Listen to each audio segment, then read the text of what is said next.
Oi, oi, oi, oi.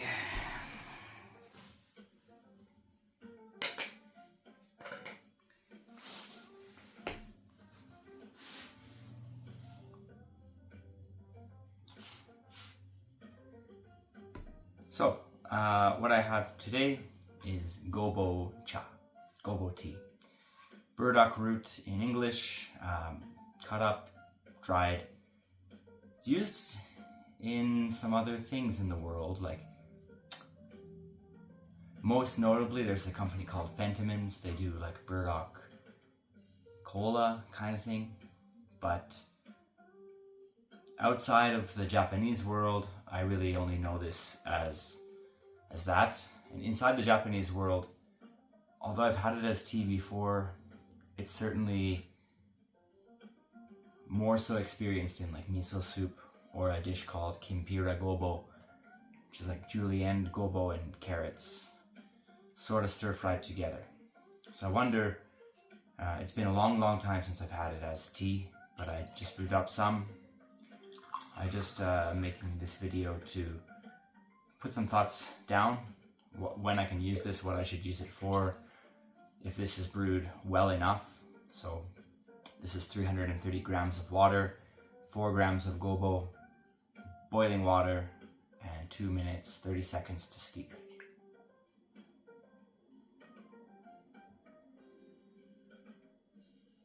Smells like burdock. It's a pretty specific smell. But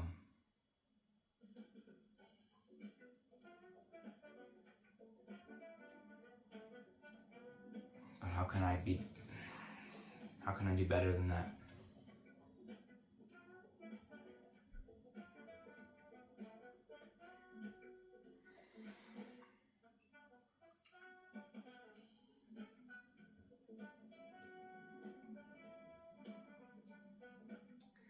I guess I might start by putting it in the world of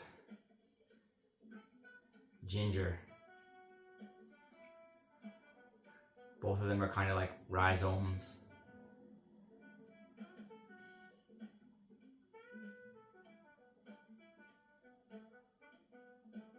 Yeah, maybe I would say it's like a more earthy version of ginger.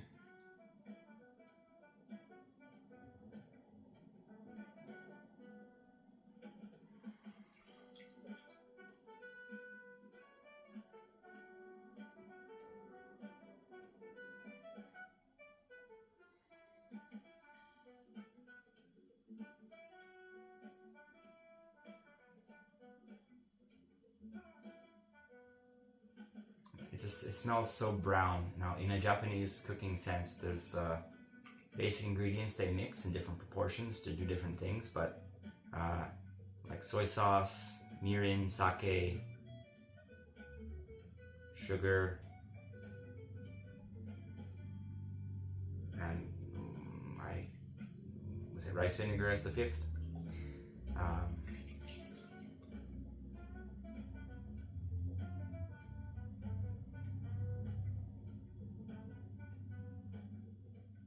But I can imagine if cooking all white fish and like poaching it in that sort of flavor set. And when I say white fish, I mean like muddy white fish, like the tilapia and basa and stuff like that. The fish that they taste muddy and kind of gross. I feel like this would be a pretty decent cure for those fish, because that earthiness, it smells gross in fish because, I mean, maybe unless you're used to it, but fish aren't supposed to smell like dirt. They're supposed to, we associate this smell more with dirt. But then this smell is pretty bold in here. So yeah, so let me see if we mixed ginger and Coca-Cola together.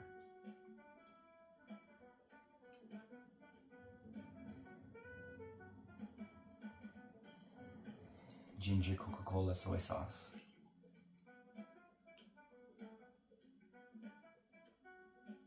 ginger Coca-Cola miso.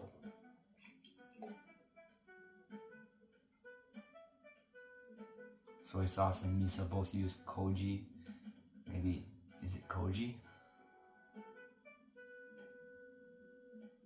I have koji in the fridge, maybe I can give it a try.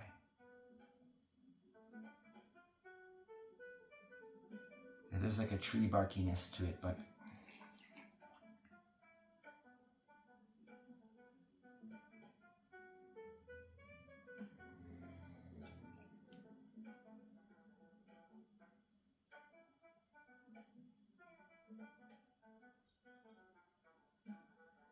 I feel like in some of those dishes, like those fish dishes, you would put ginger in to also, in like a standard way, take away from that fishiness.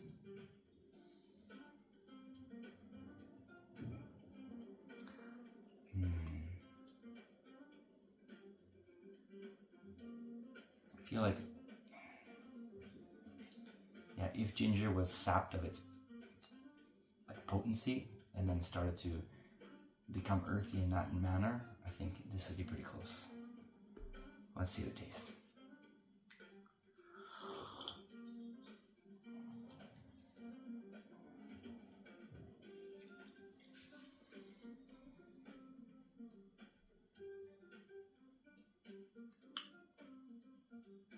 I was hoping it would be a little bit sharper and more cutting than that. It's actually quite easy drinking and mild. The finish is interesting because it's kind of sweet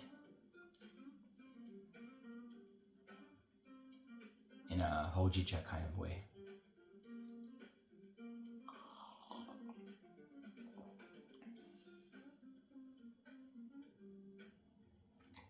I wonder if like a gobo creme brulee would be good.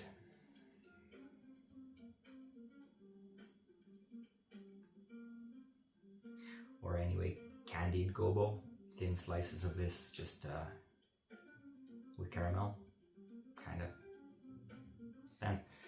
Seems like it would be good.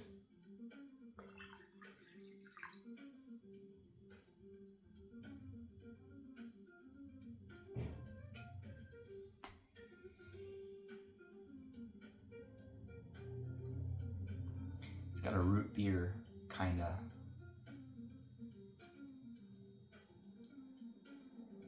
finish. Yeah, it's not Coke, it's more like root beer. I mean, and that would make sense because gobo is a root, and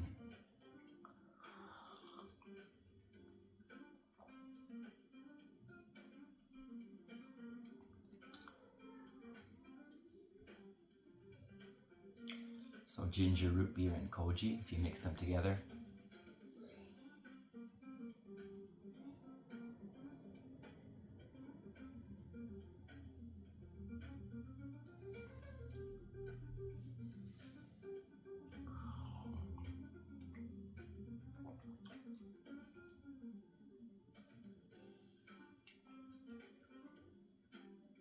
I was thinking, like, why not ginger ale?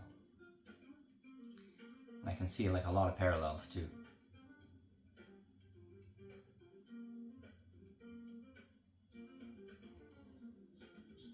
I haven't had hot ginger ale before, but I think it's not crazy to think that this would be similar to that.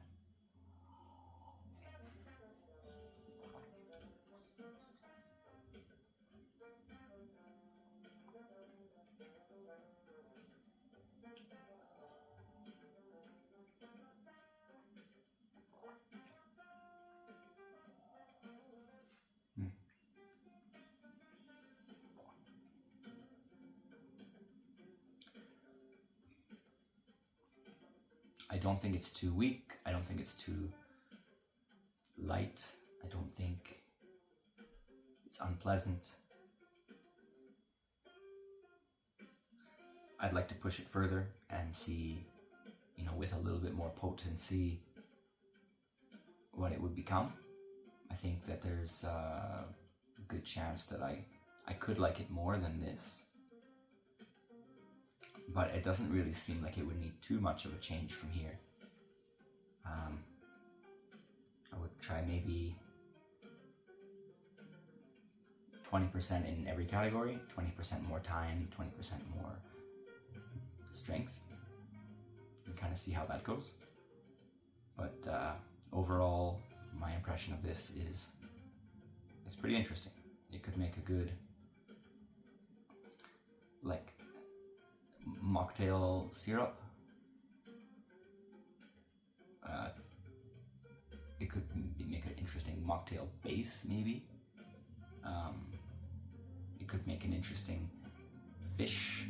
white fish accompaniment. And it is certainly already, even at a first glance, an interesting tea that does not have caffeine and might be healthy for you too.